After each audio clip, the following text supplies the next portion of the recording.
Welcome back to my channel. Hi, I'm Helen Hughes and I'm your go-to person for all things fun during swimming lessons. I create I design and plan loads of different fun themed ideas for your swimming lessons. And this really helps talk children's language with regards to how they're learning their skill sets. And I have another theme for you today. It's quite apt. I know some children in the world have already gone back to school, but here in the UK, they do go back next week. So I thought, why not celebrate the fact that they're starting a new year? Have a positive twist on it. Some children may struggle in the fact that they are going back to school, and some may actually be really excited and jumping for joy. So using these type of activities really helps with regards to bringing a fun element to their lessons, so that after a day back at school, they can actually then really relax and get back into the swing of things with their swim set. So I just have a couple of activities here for you.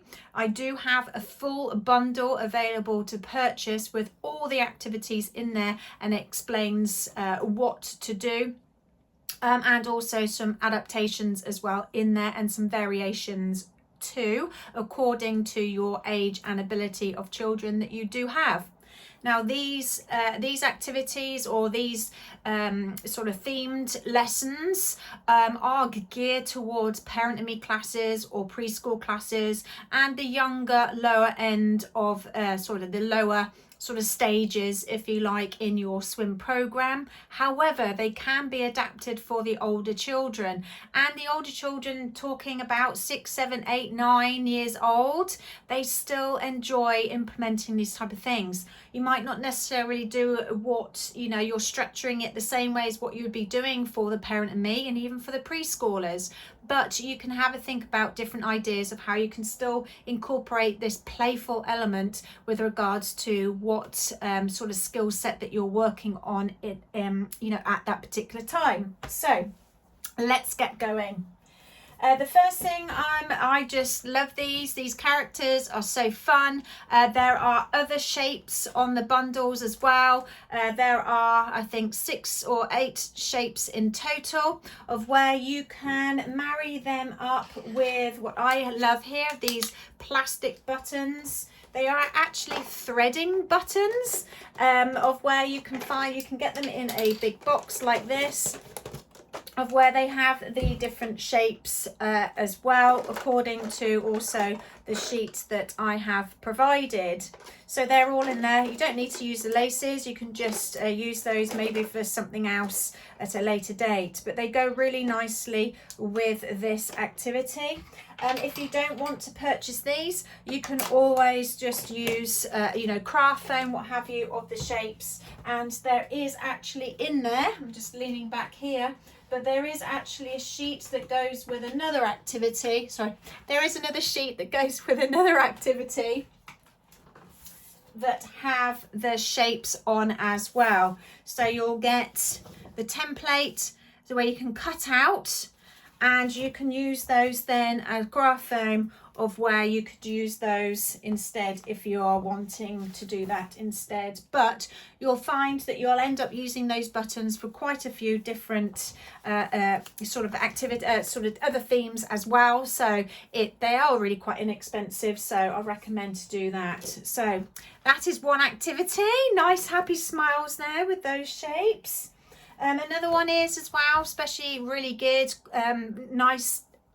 geared towards this age group, are our colours. And why not use some extra large pom-poms? They are painting brushes, and they are going to go and collect their paint, and they're going to marry it up with the certain paint spots. So you can have multiple of these, one for each child. Again, in a really inexpensive way, I find, using laminated sheets. You can use them over and over again. Make sure you do have a really good laminator, otherwise water will seep in and they won't last as long. But if you do invest in that, using these laminated sheets will be your best friend, because they just last and it's so cheap. But how cool are they when the children see some bright colors? they will just be thinking, oh, what have we got today to do in our lessons? And everything is so colourful for them.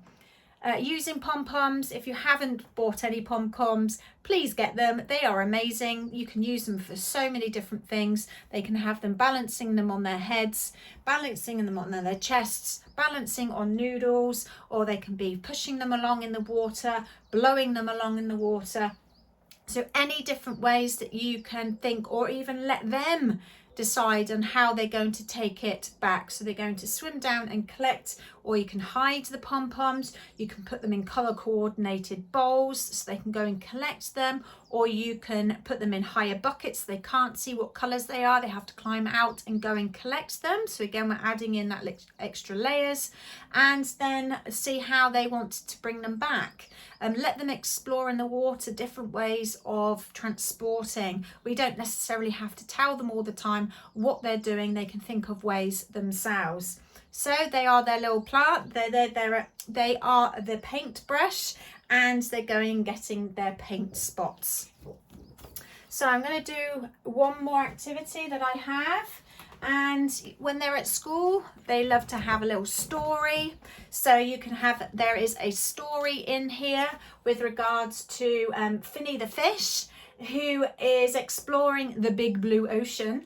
And one sunny day, Finny swam through a colourful reef and found a shiny golden seashell. So you can use this almost like a scavenger type of hunt, of where they can go and find all their sea creatures.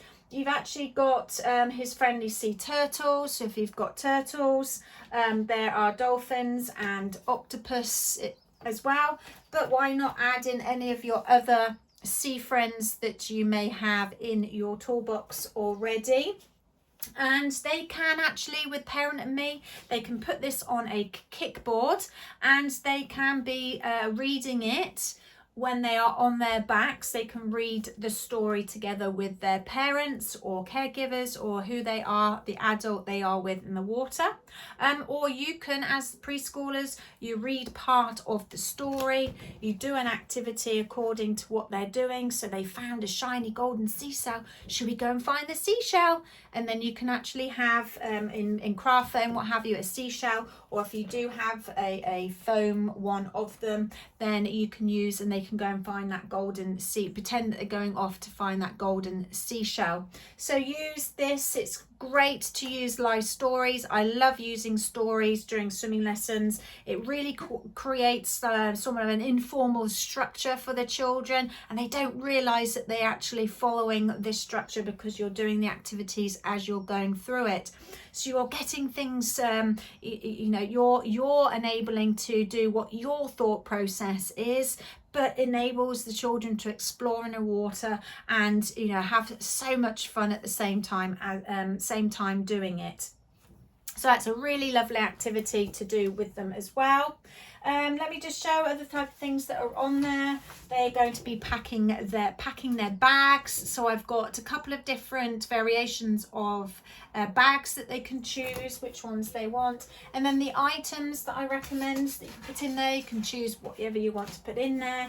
But there is, again, in the pack, you can have crayons, there's a pencil, there's a ruler, a template in there that you can cut out and create yourself using craft foam, and other things as well. As you can buy massive packs of rulers that you can add. This is absolutely fine to use. I have had some material books, so why not add a little bit book, and they can look at it as they're going through. Another sort of visual that children can use when they're struggling with certain any type of skill that they're struggling, like blowing bubbles and things. You can have them blow bubbles to their fish, or they can look into, there's a mirror in here, they can look at themselves in the mirror and so forth. I've got a bookworm here. I've got two different styles of bookworms that you could use potentially. I use these for so many different themes because I love these. They're caterpillars, they're worms, they're lots of different things as well. But you can also get these bookmarks as well. Then there is another one in there as well, because I put it over here. they are traveling in their bus. There's an activity about the bus of where you can use then their bus and the shapes as well. So you're doing shapes. So we've gone through shapes, colours, and what else could we do? Well, you can of course add in some numbers. I like using the element of surprise doing lessons. So you could add in numbers of where they are picking out the number and then they're creating a number line, or you can do other things with regards to the numbers as well. You can add in another activity, that's for another video, but so many things on there. Then of course, in here as well, you can have the letters of the alphabet of where they go down and they will they will pick out the letters and again make an alphabet as well, or they can create words if they've picked it out, and again it's something that you might want to open it up to the floor or to the pool of where the parents decide or the children decide on what they want to do with the letters and the numbers. So many different activities. It's on the back to school bundle. You have all of the printables on there with all the templates and everything that you need in the bundle. I charge £5. That's all I charge, and I could charge more if I wanted to, but I think that's a reasonable amount of money for you as swimming teachers to purchase and keep, and you've got that then for next year, the year after, however many years you want to do this, and this could potentially take between 2 or 3 weeks if you're wanting to take, you know, a little bit of a few lessons to be able to do these activities. You can also incorporate this into, you know, a literacy day or numeracy day if you're wanting to do specific themes for that. I have also, you know, one of the most popular themes there are, you know, letters, shapes, numbers, colours, etc., which the children just absolutely love, and why not do it more than once. So if you've enjoyed this video, make sure you give it the thumbs up, and if you want to see any more of my videos and you don't want to miss out when they're being released, then just hit that subscribe button. But no worries if you don't want to, that's absolutely fine. I am here to provide you with some ideas, so it's up to you if you want to you know, continue watching. Now there are loads of other different videos on here for you to watch, so check out those. I do recommend that there's an equipment video on here, and there is loads of information with regards to swim education. So anyway, I'll see you in the next video. Take care all.